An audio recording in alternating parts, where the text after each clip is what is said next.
Psalm 2. Leaders change, systems fall, opinions prevail, but the eternal King remains. This is not a gentle psalm.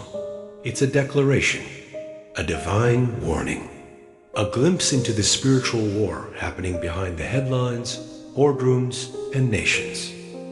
It opens with chaos nations rebelling, rulers uniting, not for peace, but to push God out. Let's break his chains.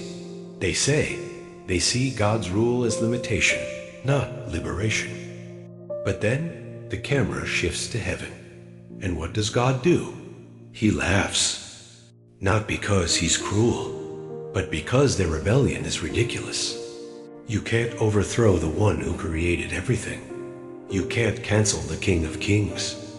Then God speaks with fire, with authority, with clarity. I have installed my king on Zion, my holy mountain. That king? It's not just any king. It's his son. You are my son. Today I have begotten you. This is a messianic psalm, pointing straight to Jesus. He is the rightful ruler of the earth.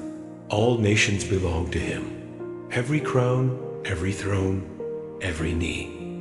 But here's the twist. This psalm is not just about judgment. It's also about invitation. It ends with a call to wisdom. Be wise, kings. Serve the Lord with fear. Kiss the Son. Find refuge in him. So what's the message? In a world where many want to push God out, you're invited to draw near. To bow, not out of fear, but out of trust. To choose the side of the eternal King and find blessing, peace, and refuge in him. Psalm 2.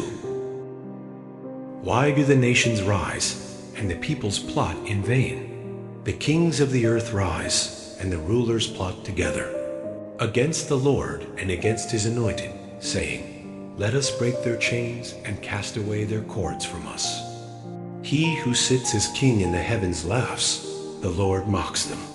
Then he will speak to them in his anger, and terrify them in his wrath, saying, But I myself have anointed my king on Zion, my holy hill. I will surely declare the decree of the Lord, that he said to me, You are my son. Today I have begotten you. Ask of me, and I will give you the nations as your inheritance, and the ends of the earth as your possession. You will break them with a rod of iron. You will dash them in pieces like a potter's vessel. Now therefore, O kings, show discernment. Receive warning, O judges of the earth. Worship the Lord with fear, and rejoice with trembling. Honor the Son, lest he be angry, and you perish in the way, for his wrath may suddenly flare up. How blessed are all who take refuge in him. Final prayer. Lord, in a world full of noise and rebellion, I choose your voice. I don't want to be part of the crowd that pushes you away. I want to be counted among those who honor the Son, who recognize your authority and find peace under your rule. Give me discernment in confusing times. Give me courage when the world mocks your name. Teach me to serve you with reverence and rejoice with trembling.